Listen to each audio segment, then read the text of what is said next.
여러분 이렇게 행복하면 행복이라는 단어를 딱 이렇게 생각을 하면 어떤 이미지가 먼저 떠오를까요? 행복. 저는 파랑새 이야기가 먼저 이렇게 떠오릅니다. 어렸을 때부터 읽었던 동화책이죠. 그리고 전 세계적으로 굉장히 유명한 책이죠.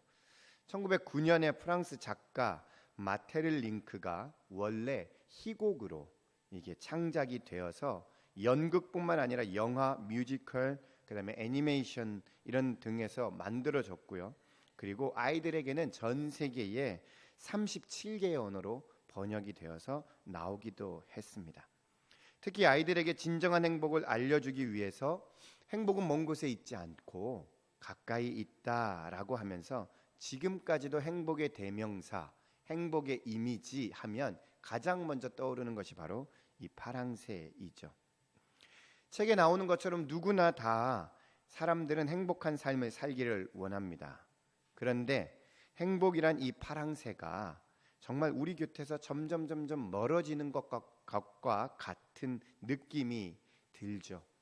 지푸라기라도 잡는 심정으로 행복에 관한 책들을 찾고 그리고 여러 가지 많은 것들을 하지만 별다른 이렇게 도움을 얻지 못할 때가 참으로 많습니다.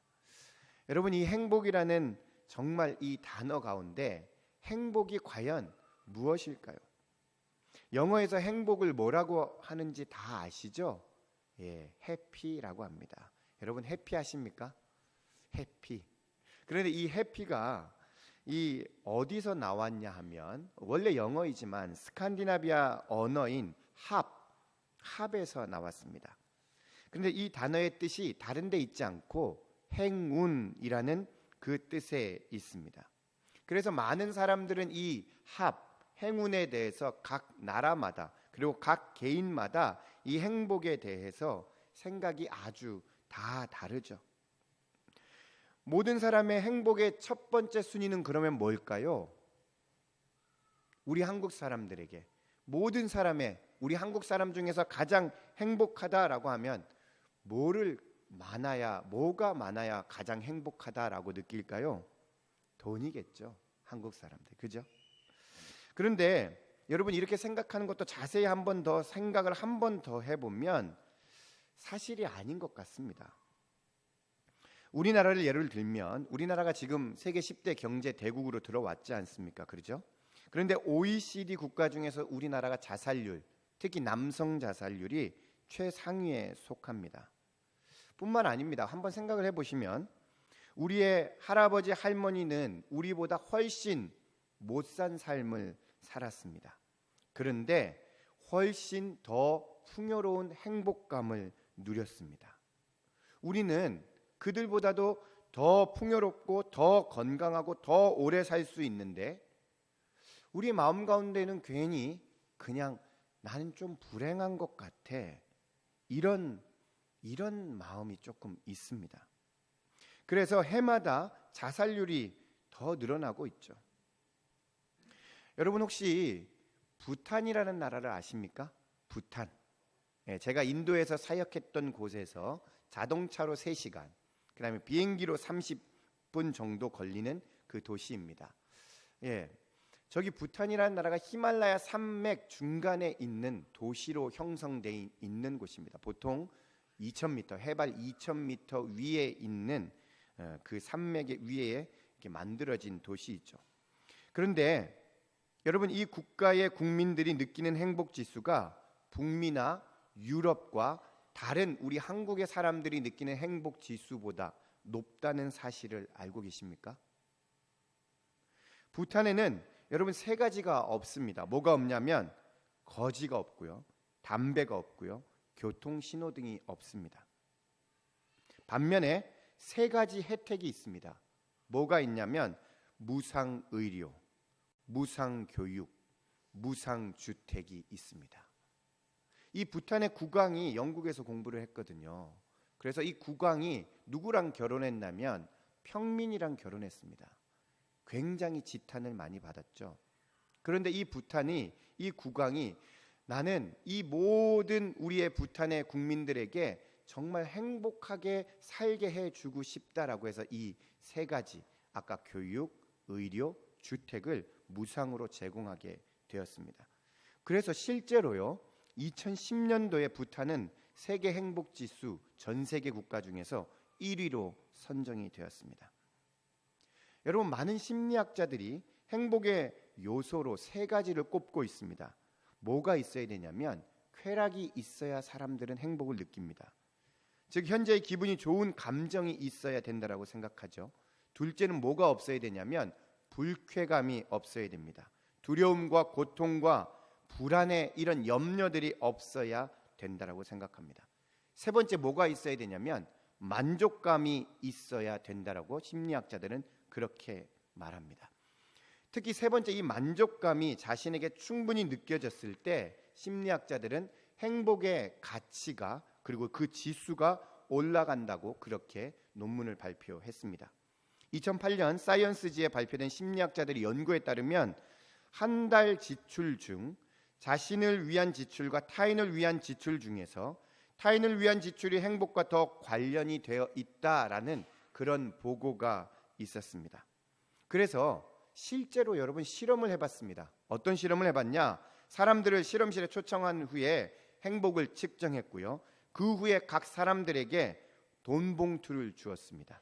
그리고 그룹을 두 개로 나눴습니다. 한쪽 그룹은 이 돈을 나한테만 쓰라고 했고 또 한쪽 그룹은 이 돈을 다른 사람한테 쓰라고 했습니다. 그리고 이 돈 봉투에 돈을 각각 다르게 넣었습니다. 어떤 때는 $5, 어떤 때는 $10, 어떤 때는 $20 이렇게 다양한 액수의 돈을 이렇게 주었습니다. 그리고 이것을 다 하고 들어온 뒤에 다시금 행복을 측정했습니다. 여러분 어떤 그룹이 더 행복감이 높았을까요? 한번 추측해 보세요. 어떤 그룹이 더 자신을 위해서 돈을 쓴 그룹이 행복감이 높았다. 아니면 남을 위해서 돈을 쓴 그룹이 행복감이 높았다. 어디요?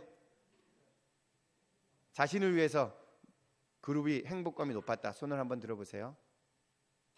표현하는 것을 두려워하지 마시고 남을 위해서 돈을 쓴 그룹이 행복감이 더 높았다. 어떻게 그렇게 잘 아십니까? 네. 놀라운 것은요, 남을 위해서 돈을 쓴 사람이 행복지수가 훨씬 높았습니다. 그리고 더 흥미로운 점은요, 남을 위해서 얼마를 썼는지가 중요하지 않은 거죠.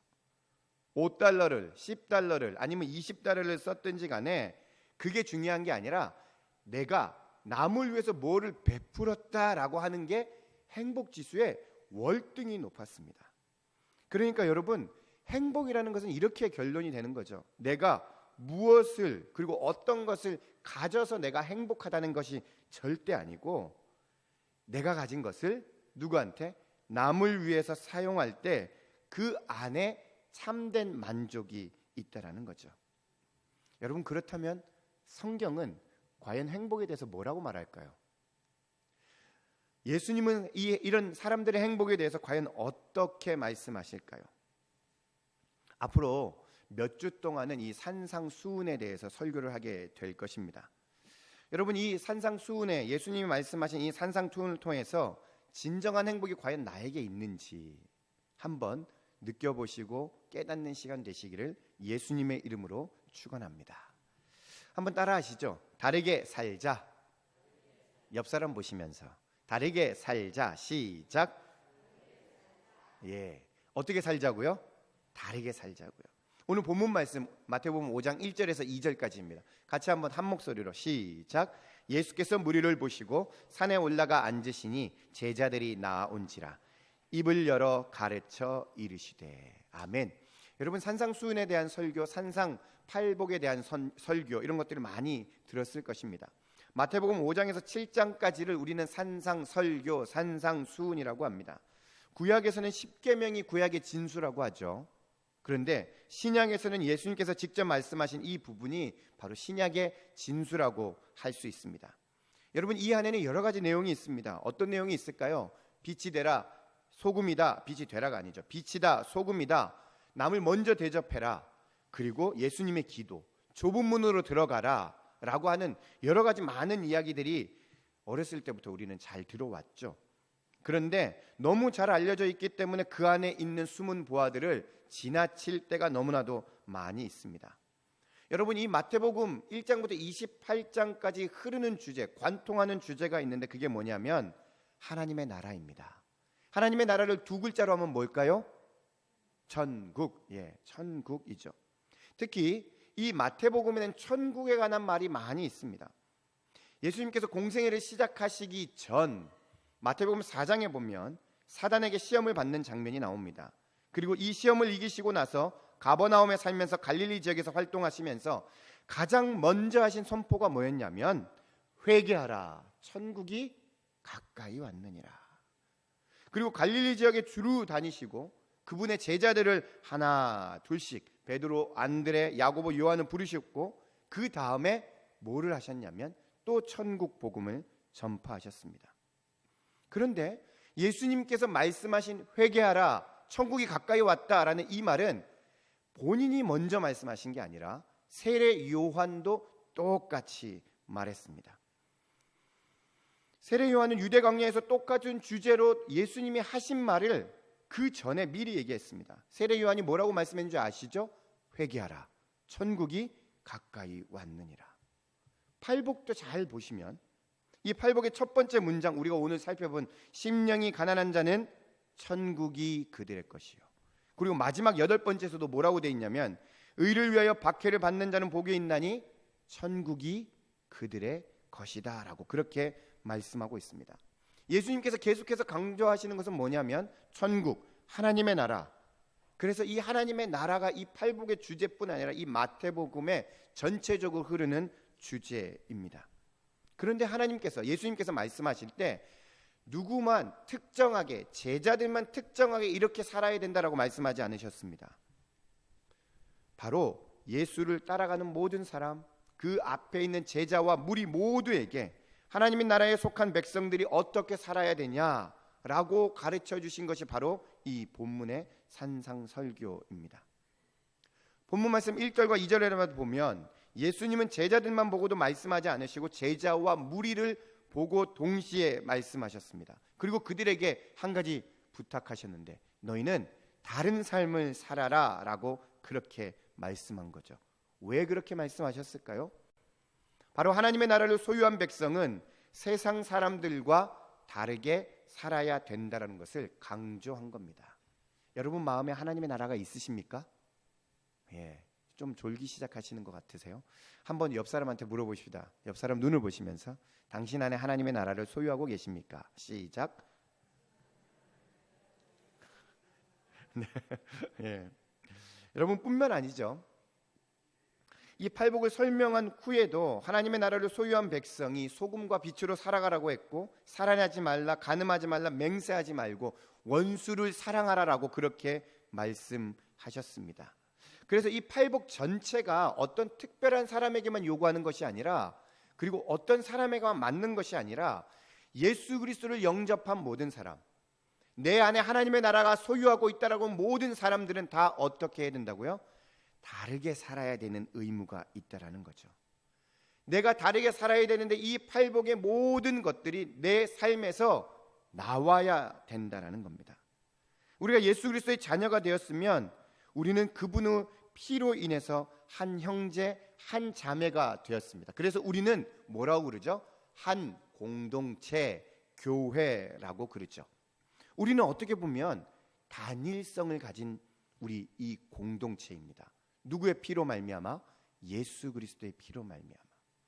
우리나라 민족이 옛날부터 계속 강조하는 것이 있죠. 뭐죠? 우리나라는 어떤 민족이에요? 단일 민족이에요. 단일 민족. 그런데 여러분 요즘에 과학이 너무 발달해서 DNA 검사를 하면 몇 퍼센트, 몇 퍼센트까지 어느 종족, 어느 민족에서 왔다라고 하는 그것이 나오는데 신기한 것은요. DNA 한 검사 결과에 따르면 단일 민족은 없다라는 거예요. 세계적인 역사와 그 유전자들을 통해서 보면 1%라도 일본, 중국, 몽골, 심지어는 인도, 또 더 나아가서는 유럽까지도 조금씩 섞인 그런 현혈 뭐라고 그러죠? 여러 민족이 다 있다라는 거죠. 그런데 예수 그리스도를 믿는 모든 사람들은 바로 이 예수 그리스도 한 분 때문에 우리가 유전자, 같은 유전자를 가지고 있는 백성이 된다라는 거죠. 예수의 유전자가 우리 안에 있으면 우리는 모두 하나님 나라를 소유하고, 그 하나님 나라를 소유한 모든 백성들은 어떻게 살아야 된다고요? 다르게 살아야 된다고요. 하나님 나라를 소유했기 때문에 예수님께서 오늘 말씀하신 이 팔복, 산상수훈에서 말씀하신 이 여러 가지 것들이 다르게 우리의 삶 가운데서 나와야 된다라는 거죠. 팔복 중에서 어느 하나만 나온다는 것 아니고요. 팔복 전체가 나와서 정말 다른 사람들이 보기에 다른 삶이 내가 있다라는 것을 보여주어야 합니다. 여러분, 예를 들면 이런 겁니다. 우리가 정말 심령의 애통함이 없으면 가난이 없고요. 그 다음에 의에 줄이고 목마름이 없으면 정말 애통할 수가 없는 거죠. 그리고 온유하고 화평한 사람이 되지 않고는 온유와 화평에 대해서 얘기할 수 없는 거죠. 그러니까 어느 한 부분만 내 삶에서 나타나는 것이 아니라 이 팔복 전체가 다 우리의 삶 가운데서 나타나야 된다라는 겁니다. 반면에 이렇게 생각하시는 분들도 있습니다. 아니, 어떤 사람은 태어날 때부터 온유한 사람이 있잖아요. 이 온유한 사람은 그 사람은 그것 가지고 이렇게 할 수 있지 않나요? 그거 하나만 보면 안 되고 바로 팔복에서 나타나는 모든 그 8가지의 복들이 이 예수 믿는 모든 사람들한테 다 나타나야 된다라고 그렇게 예수님은 말씀하시는 거죠. 여러분, 우리가 어떤 기질을 가지고 있든지 그리고 어떤 성품을 가지고 태어났든지 그거 중요한 것 아닙니다. 왜냐하면 예수 그리스도의 DNA가 있고 복음의 DNA가 있으면 내가 가지고 있던 그 기질과 성품과 성격은 바꾸고도 남음이 있습니다. 복음은 천성적으로 가장 교만한 사람을 심령이 가난한 사람으로 만들 수 있습니다. 내 성격, 내 기질 이런 것도 못 바꾸는 복음이라면, 이런 것도 못 바꾸는 예수 그리스도의 그 보혈이라면 여러분 과연 믿을 수 있을까요? 예수 그리스도를 믿는데 여전히 나는 전에 있는 사람하고 지금 예수 믿고 난 후하고 똑같다. 그러면 가짜입니다. 예수님을 믿으면 전하 거하고 이 지금 거하고 조금 달라져요. 조금이 아니라 완전 전체적으로 달라져야 됩니다. 예수 믿는데 여전히 나의 그 더러운 성품이 여전히 예수 믿고 나서도 다른 사람에게 동일하게 얘기한다? 동일하게 그 영향을 미친다? 예수를 진정으로 따라가는 것이 아닙니다. 예수 믿기 전에는 내가 내 자신만 알았는데 예수 믿고 이후에는 내가 공동체를 생각하고 옆 사람을 위해서 내가 좀 죽을 줄도 알고 옆 사람을 위해서 내가 그 옆 사람을 위해서 희생하고 이런 모습이 있는 게 여러분 특별한 게 아니고 당연한 겁니다. 여러분 안에 예수 그리스도의 DNA가 있습니까? 예수님 때문에 복음 때문에 정말 이웃 사람을 섬겨주고자 하는 그런 마음이 있습니까? 바로 예수님 그 복음 때문에 지금의 내가 있게 된 거죠. 여기 여러분 지금 앉아 계신 모든 분들은 다 이전에 왕년에 다들 한 가락씩 했던 분들이시죠? 그죠? 다 그러신 것 같습니다. 그런데 예수 믿고 나서 정말 변화가 됐습니까? 예수 믿고 나서 정말 다르게 살고 있습니까? 우리의 수많은 신앙의 선배자들은 다 이렇게 얘기하죠. 내가 예수만 안 믿었으면 아이고 내가 성질 같아서는 아이고 다 이렇게 얘기하죠. 예수 믿고 복음 때문에 바뀌어졌기 때문에 내가 죽은 것 아닙니까? 그래서 그 공동체가 내가 사라지는 것 아닐까요? 여러분 팔복이 이런 것과 똑같습니다. 어떤 한 복만 나에게 나타난 것이 아니라 예수 그리스도를 믿고 나면 나의 이전에 있던 모든 악한 성품들은 예수로 말미암아 복음으로 말미암아 온전히 바뀌어져서 다른 삶을 살게 되는 것이 이 팔복의 주제입니다.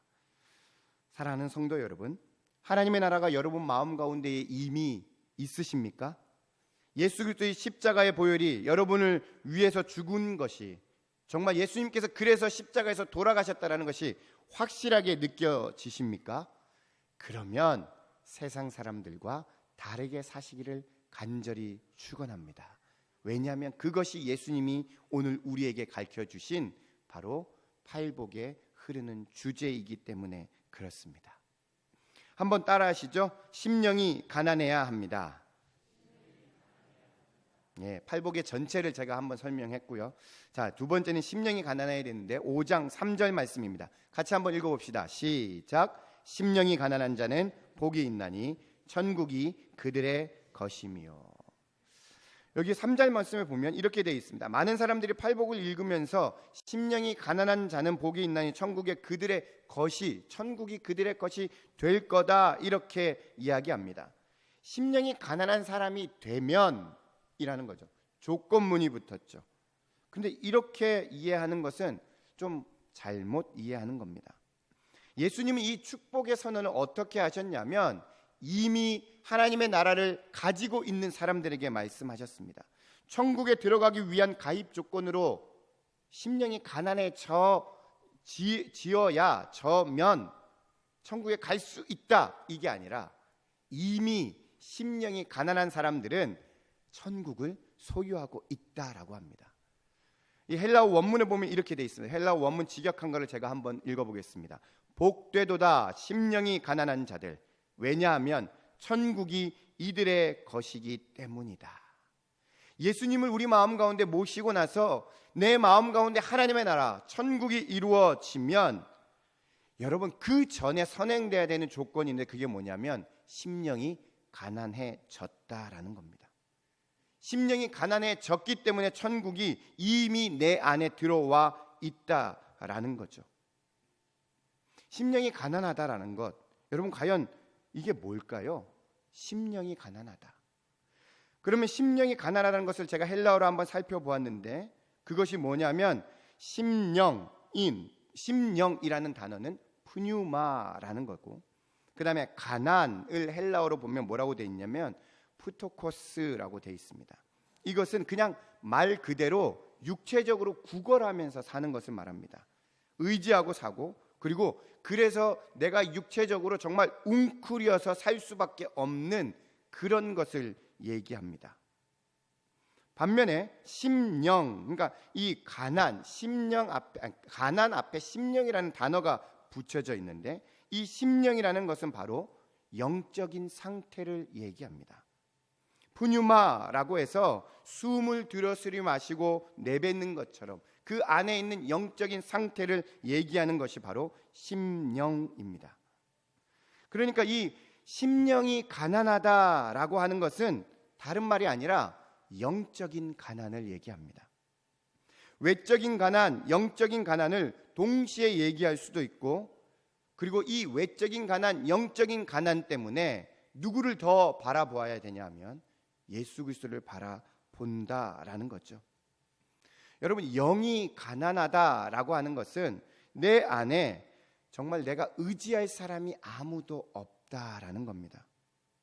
내가 이 영이 가난하기 때문에 더욱더 하나님을 의지하고 하나님 앞에 매달릴 수밖에 없고 하나님 앞에 기도할 수밖에 없다라는 것을 스스로 선포하는 겁니다. 여러분, 부자도 하나님 앞에서 자신을 바라볼 때 재물보다 하나님을 더 사랑하게 되면 그 사람도, 그 부자도 심령이 가난한 겁니다. 반대로 얘기하면 나는 육체적으로 가난하지만 영적으로는 예수님 절대로 필요하지 않다라고 하는 사람은 심령이 가난하지 않은 사람입니다. 예수 없이는 내가 영적으로 풍성하지 못하다라고 고백을 하는 사람이 진짜로 심령이 가난한 사람이죠. 여러분, 예수 그리스도 없이는 살 수 있다라고 생각을 하는 것 자체가 여러분 교만에 속합니다. 심령이 가난하다라고 하는 것, 정말 내 안에는 영적인 이 가난을 내가 스스로 해결할 수 없다라는 것을 뜻합니다. 다른 말로 하면 이것을 겸손이라고 하는데요, 세상 사람들은 겸손한 사람들을 무시합니다. 왜요? 약해 보이고 쉽게 보이기 때문에 그렇습니다. 세상 사람들은 반면에 자신감 있는 사람들을 좋아합니다. 허풍이 세고 그리고 자신감이 있는 사람들이 사람들을 많이 지도할 수 있기 때문에 그렇습니다. 그러나 이런 사람들 내면 가운데는 내가 누구인데 나를 좀 알아주면 좋은데 라는 그런 욕구가 있습니다. 이것이 바로 교만이죠. 여러분, 우리는 실제로 아무것도 아닌 존재이죠. 사람에게 잘 보이려고 하는 마음의 태도 자체가 심령이 가난한 것과는 정말 거리가 먼 거죠. 여러분, 정말 겸손한 사람하고 겸손한 척하는 사람하고 구분할 줄 아십니까? 진짜 겸손한 사람은요, 말만 뻔지르게 하는 사람이 아닙니다. 하나님과 사람 앞에서 자신을 철저하게 바라보고 자신의 심령이 정말 가난하다, 내 영이 정말 가난하고 내 영이 예수 그리스도로만 말미암아 내 영이 풍성해진다 라고 그렇게 고백하는 사람이 진짜 겸손한 사람입니다. 마치 소심하거나 자신이 없거나 용기가 부족하고 수줍어하는 사람이 겸손한 사람이 아니고요, 하나님 앞에서 나를 진짜로 제대로 볼 수 있는 것 자체가 정말 겸손합니다. 하나님을 만나고 하나님을 바르게 아는 진실한 사람이라면 여러분, 그 안에 심령이 가난한 것을 알 수 있습니다.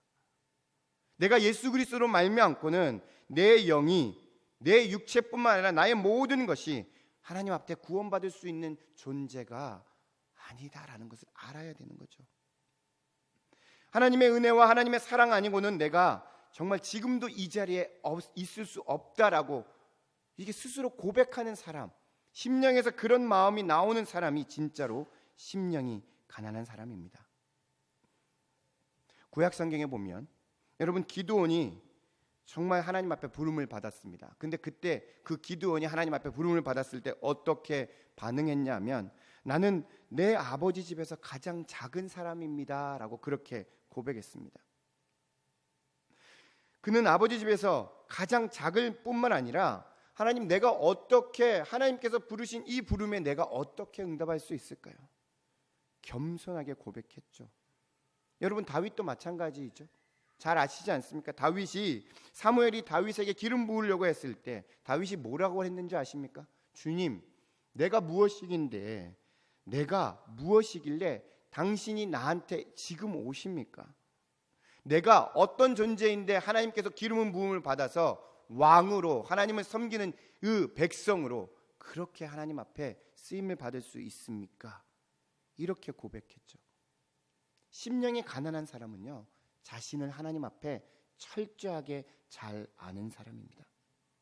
여러분, 우리 안에 여기에 있는 모든 사람들은 정말로 예수 그리스도로 말미암아 심령의 가난함을 느껴야 됩니다. 나의 비참함을 제대로 보아야 됩니다.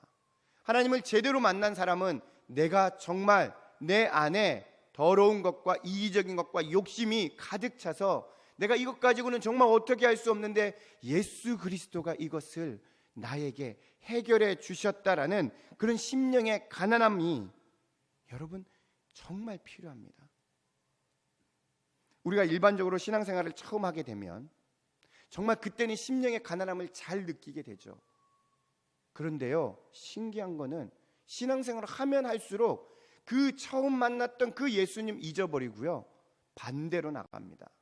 내가 뭐 좀 하는데, 내가 좀 알아줘야 될 것 같은데, 심령이 가난한 거 아닙니다. 저와 여러분은 하나님 앞에서 아무것도 아닌 존재임을 고백하시면서 신앙생활을 하시고 계십니까? 거듭나면 거듭날수록, 신앙생활을 하면 할수록 정말 나는 비참하고 정말 죄 때문에 하나님 앞에 가까이 갈 수 없다라는 사실이 정말 깊숙이 느껴지십니까? 하나님 앞에 정말 내놓을 것이 전혀 없다라는 그 고백이 심령이 가난하다라는 그 고백입니다. 여러분, 우리가 영적인 생활을 하는 데 있어서 여러분 지름길은 없습니다. 영적인 생활을 처음과 끝에서 하는 것에서 가장 관통하는 주제는 뭐냐면 죄를 철저하게 깨닫는 겁니다. 부흥이 언제 오시는 줄 압니까?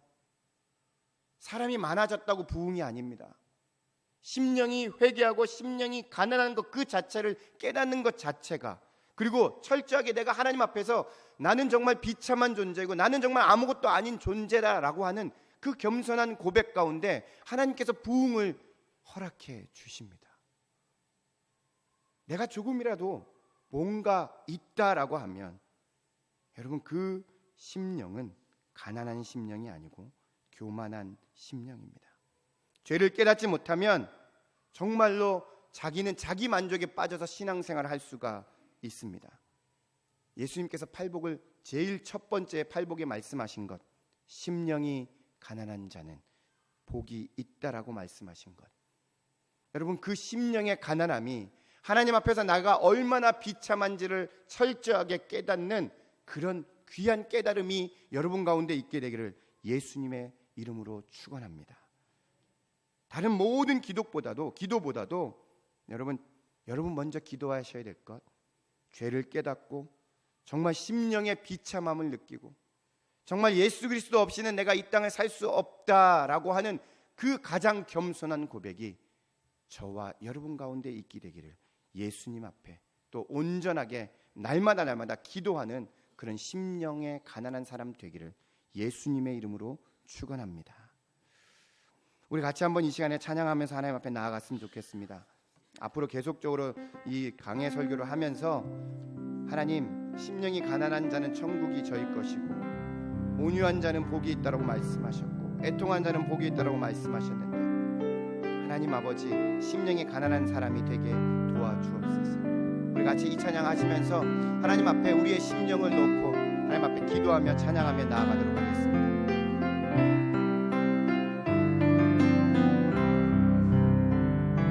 심령이 가난한 자는 천국이 저희 것이요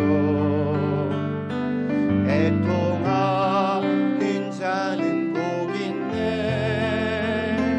위로를 받을 것이요 온유한 자 복이 있나니 온유한 자 복이 있나니 땅을 기업으로 받겠네 그의 줄이고 목마른 자는 저희 배에 부를 것이요 긍휼히 여기는 자는 긍휼히 여김 받겠네 마음이 정결한 자는 하나님 볼 것이요 화평케 대하는 자는 하나님의 이들이라 일컫네 그를 위하여 핍박받는 자 전국이 저희 것이야 내게도 주소서 내가 보내기 원하네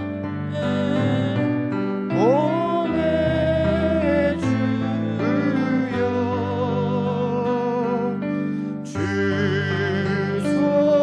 주소서. 우리 같이 한번 이 시간에 기도합시다. 하나님, 특별히 하나님 오늘도 우리에게 예수님께서 말씀하신 그 팔복 심령이 가난한 자는 천국이 저희 것이라고 말씀하셨는데 여러분의 심령을 주님 앞에 다시 한번 되돌아보기를 소원합니다. 여러분 정말 심령이 하나님 앞에 가난합니까? 여러분 정말 하나님 앞에 느끼기에 여러분 정말 비참하다, 나는 정말 하나님 아니고는, 나는 정말 예수님 아니고는 내가 하나님 앞에 정말 이 자리에 설 수 없다라고 그렇게 정말 느끼시고 계십니까? 하나님 이 시간 가운데 성령께서 우리의 마음 가운데에 깨닫게 도와 주옵소서. 우리는 이 자리에 설 수 없는 죄인임을 깨닫게 도와주시고 심령의 비참함을 알고 심령의 가난함을 알고 하나님 앞에 더할 날마다 주님이 필요합니다라고 고백하는 우리 성도들 되기를 간절히 소원합니다. 같이 한번 이 시간에 주여 부르짖고 주님 앞에 기도하며 나아가겠습니다. 주여